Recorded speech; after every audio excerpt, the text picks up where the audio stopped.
ప్రభాస్ అయితే మాత్రం విశ్రాంతి లేకుండా మాత్రం చాలా అంటే చాలా కష్టపడుతున్నాడు భయ్యా. అంటే తన డై హార్డ్ ఫ్యాన్స్ కి ఎంతో మంచి మూవీస్ చేయాలని చాలా అంటే చాలా కష్టపడుతున్నాడు. నేను అంటే ఎందుకు చాలా అంటే చాలా కష్టపడుతున్నాడు అంటున్నానంటే దానికి కారణం చెప్తాను చూడండి. రాజాసాబ్ అయితే థియేటర్స్ కి అయితే జనవరి అంటే వచ్చే సంవత్సరం జనవరి 9th అయితే వచ్చిందని మనకి తెలుసు. తర్వాత ఫౌజీ షూటింగ్ కూడా ఇంకొన్ని ఇండియాలోని అంటే సౌత్ ఇండియాలో కొన్ని కొన్ని రీజియన్స్ లో మాత్రమే ఇంకా షూటింగ్ అయితే జరగాలి. ఇంకా అది జరిగితే మాత్రం ఫౌజీ అయితే షూటింగ్ అయితే అయిపోయింది భయ్యా. ఇంకా స్పిరిట్ అయితే మాత్రం అంటే స్పిరిట్ ఇప్పుడు హైదరాబాద్ లోని కోటి కాలేజ్ అక్కడైతే స్పిరిట్ అయితే షూటింగ్ అయితే జరుగుతుంది. కానీ అంటే అంటే ప్రభాస్ అయితే నవంబర్ 27th అయితే జాయిన్ అవుతాడు. మళ్ళా డిసెంబర్ 2nd అయితే తను అక్కడైతే ఆగుతాడు. ఎందుకంటే తనకి వేరే పని ఉంది. ఆ పని ఏంటో కూడా చెప్తాను.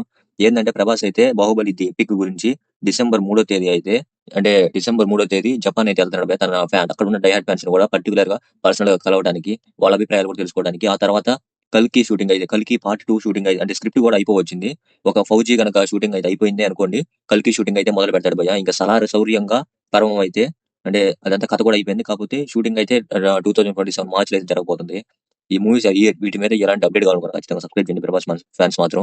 అలాగే లైక్ అంటే బెల్ ఐకాన్ ప్రెస్ చేయండి. ఎప్పుడు అప్డేట్స్ నోటిఫికేషన్ అయితే వస్తుంది. లైక్ బటన్ ప్రెస్ చేసి చాలా మంది రీచ్ అయ్యి వాళ్ళకి కూడా నచ్చితే వాళ్ళ సపోర్ట్ నాకు రావడానికి కూడా ఛాన్స్ ఉంది.